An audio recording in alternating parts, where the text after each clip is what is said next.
There is a tiny island in the Persian Gulf called Kharg. It's barely 4 miles long. It has some gazelles, a few old ruins, and a lot of pipes. This specific rock is the most dangerous place on Earth right now. Why do you ask? Because 90% of Iran's crude oil flows through these pipes. January 2026. You're seeing the headlines, the winter of discontent. The regime is wobbling. The 12-day war has cracked the system.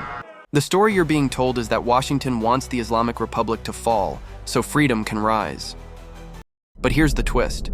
Behind closed doors, the Pentagon is terrified of that happening. If the Iranian state actually collapses, like really collapses, you don't get a democracy. You get a vacuum. Think Somalia, but with 85 million people and a nuclear program. If the Central Army dissolves, warlords take over the coast. They shut down the Strait of Hormuz. Global shipping stops. To fix that, the US Navy would have to occupy the Iranian coast forever. No president wants that. So, the US doesn't want an explosion. They want a controlled demolition.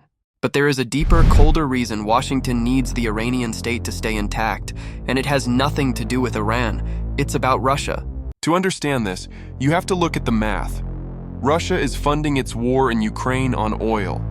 To survive, Moscow needs oil to stay above $60 a barrel. If Iran collapses into civil war, oil production stops.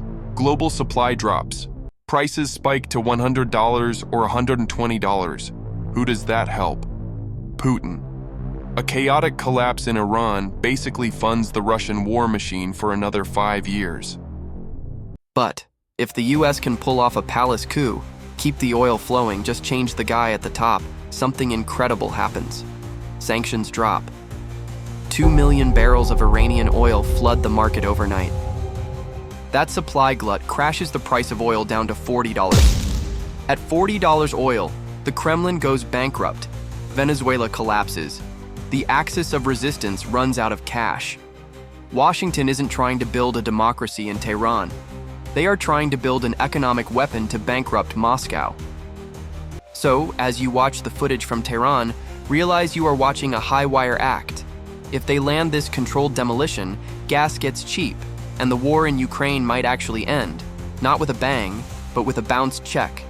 But if they slip, if the pipes on Kharg Island stop flowing, the lights go out, and the price of everything you buy is about to double.